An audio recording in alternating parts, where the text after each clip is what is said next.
Hello everyone, and thanks for the invitation. So my teenage daughters were appalled that I'd been asked to talk about failure. And in fact, the younger one said to me, well, what do you know about failure? So I thought that was a perfect sort of example of how even my daughters sort of think, oh, I've always succeeded. And I said, well, actually, I've had loads of failures. And it's all about resilience. And then she said, oh, God, now they talk about resilience. We keep getting these talks at school about resilience.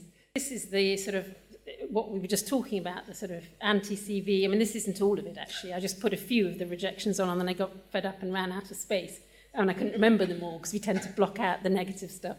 I had multiple rejections. I tried for some very competitive thing called a Lister Fellowship, and then was crazy enough to try again the following year, and kept being told, oh, you're at the top of the shortlist, and you just missed it. So those are the kind of things which I think it's important to realise, because there are times, and most of my colleagues have been at this time in their academic career, where you feel like every fellowship you're going for is being turned down, and you're about to run out of money, and maybe you're not the right person to be doing this. And actually, it isn't about that at all. It's just about being persistent and lucky, and eventually you will get through this all these challenges.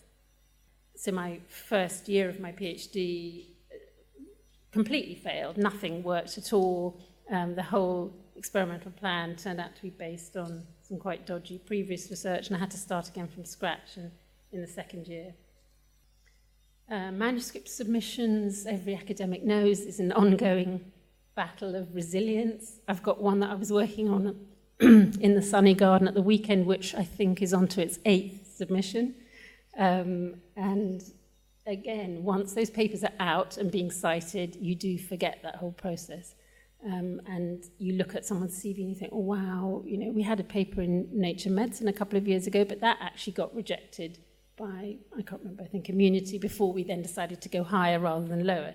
So even the really successful looking papers have often got a history of a battle and a failure behind them. I think you need to think about what we mean anyway by failure and success, which is a totally individually defined thing. I mean, to some extent, of course, you have to fulfill the criteria that are set by your institution in order to maintain your job. And I remember thinking at my annual appraisals that the goalposts kept changing. So I remember being so happy when I got my first sort of senior author paper into Journal of Experimental Medicine. I thought, wow, they're going to be so happy with me. And then it was like, well, you haven't really got enough big grants, Marla. And then I came back with a big grant and went, well, how well known are you internationally?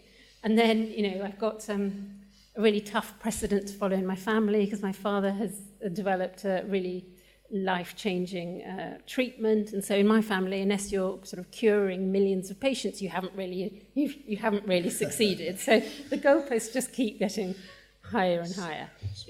But I think for me, I'm very pleased that I've got secure funding for myself and for a really thriving team. It's very important to me that my team are happy and that they sort of get on well and enjoy their time at work. And so that's a major sort of measure of success for me. And to be respected by my colleagues for doing reliable, sound work. I think it's great that I'm still so passionate about my research. I'm making some contribution towards a translational impact, and I've been able to keep it flexible and enjoy my family life as well.